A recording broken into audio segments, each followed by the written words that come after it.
नमस्कार, मैं विक्रम सिंह इतिहास की बात ब्लॉग के चैनल में आपका स्वागत करता हूं।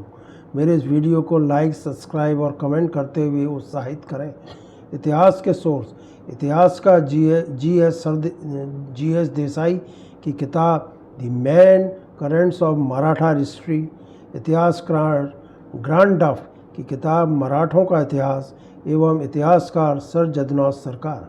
छत्रपति साहू महाराज का जन्म 18 मई 1682 को हुआ था। इसे जन्म से ही अपने पिता संभाजी और माता येसुबाई के साथ औरंगजेब के विरुद्ध संघर्ष के कारण कष्टों का सामना करना पड़ा।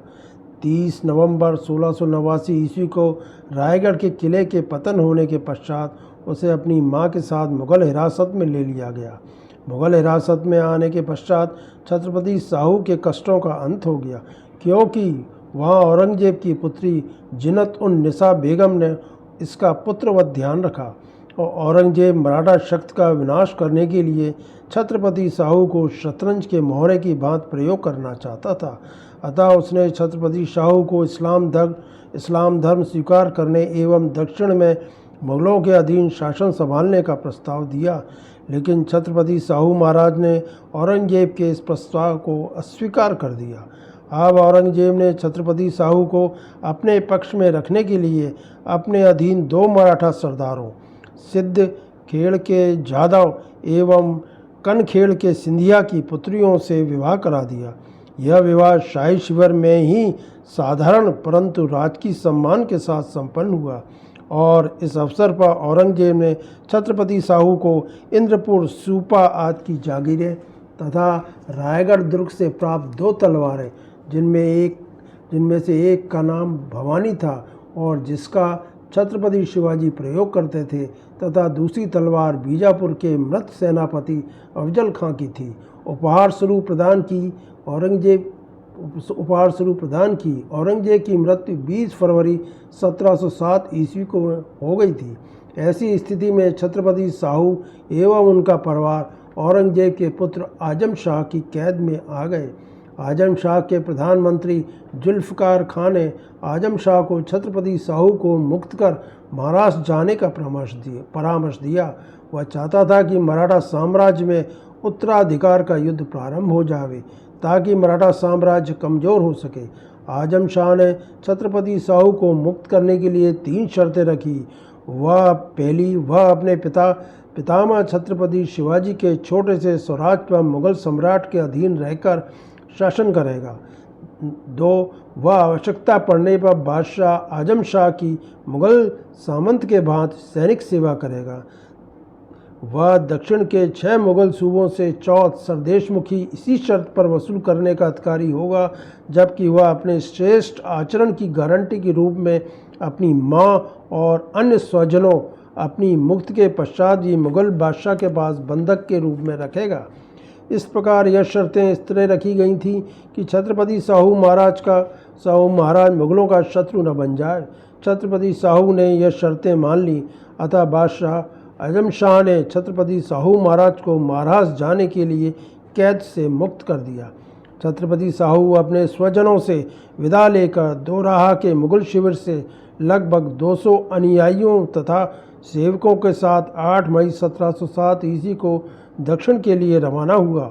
उसके साथ 2 महत्वपूर्ण व्यक्ति महादजी कृष्णा जोशी तथा गदाधर पुरोहित थे। मार्ग में छत्रपति साहू इन्हीं दोनों के परामर्श अनुसार कई मराठा सामंतों को पत्रों द्वारा अपनी महाराष्ट्र पहुंच के समाचारों से परिचित कराया। छत्रपति साहू सर्वप्रथम नर्मदा पार कर बीजागढ़ पहुंचा, जहां के शासक मोहन सिंह रावल ने साहू की अधीनता स्वीकार कर ली। उसने साहू को सैनिक एवं आर्थिक सहायता प्रदान की।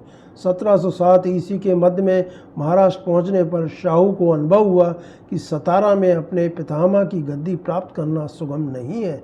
इस समय समस्त राजनीतिक एवं सैनिक शक्ति छत्रपति राजा राम की पत्नी रानी ताराबाई के हाथों में केंद्रित हो गई थी तथा राजगद्दी पर ताराबाई का पुत्र छत्रपति शिवाजी द्वितीय बैठा हुआ था। साहू ने अपने महाराष्ट्र पहुंचने की सूचना ताराबाई को भिजवा दी। इससे ताराबाई उत्तेजित हो गई। उसने साहू के सतारा की गद्दी को अधिकार को पूर्णतः समाप्त करने के लिए तथा अपनी सत्ता बनाए रखने के लिए यह अफवाह फैला दी कि वह छत्रपति संभाजी महाराज का वास्तविक पुत्र नहीं है, बल्कि एक ठग है तथा साहू का मराठा राज पर किसी प्रकार का अधिकार नहीं है, क्योंकि छत्रपति संभाजी ने मराठा राज्य मुगलों को खो दिया था। मराठा राज्य एवं छत्रपति शिवाजी अपने छोटे पुत्र राजा राम को सुपुर्द करना चाहते थे। छत्रपति राजा राम एवं उसकी पत्नी रानी ताराबाई ने ही पुनः खोया हुआ मराठा साम्राज्य वापस लेने का सफल प्रयत्न किया। ताराबाई ने शाहू के उत्तराधिकार को समाप्त करने के लिए इस हेतु एक बैठक बुलाई, जिसमें परशुराम पंत प्रतिनिधि, रामचंद्र पंत अमात्य, शंकर जी सचिव, नीलकांत मोरेश्वर प्रधान, पेशवा धानाजी यादव सेनापति, खांदो बलाल चिटनिस आदि उच्च अधिकारियों ने भाग लिया।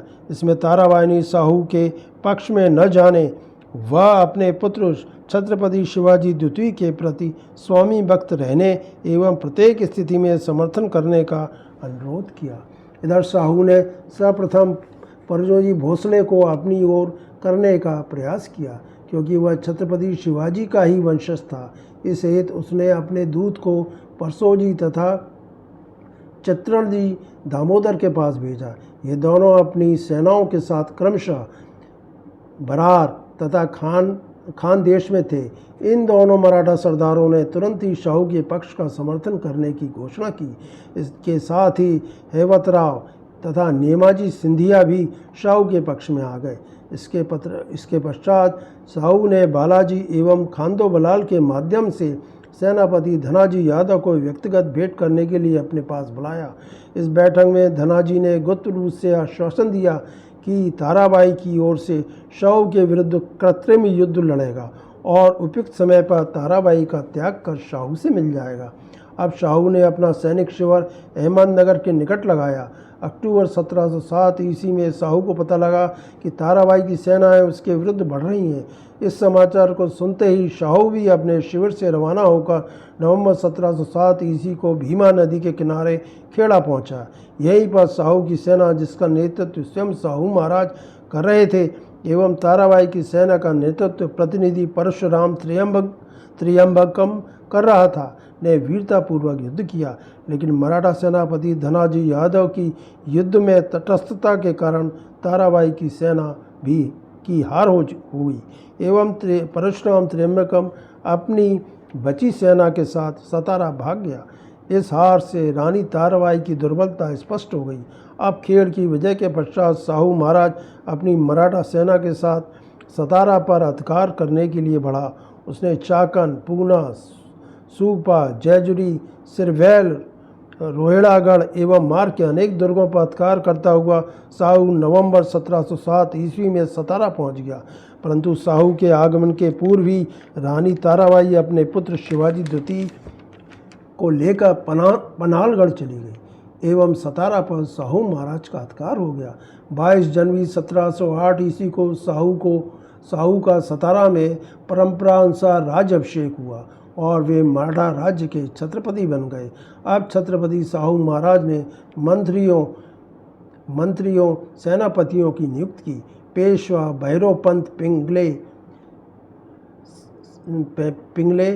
सेनापति, धनाजी यादव सचिव, नारोशंकर सचिव, रामचंद्र पुणे, सुमंत महादजी गदाधर, अमात्य अंबूराम हनुमंते, न्यायाधीश सोनाजी अनंत, पंडित राव मुदगल, हेवतराव निम्बालकर को सर लश्कर, खांदो बलाल को चिटनिस, गंगाधर प्रहलाद को प्रतिनिधि, परशोजी को सेना साहेब सूबा बनाया गया।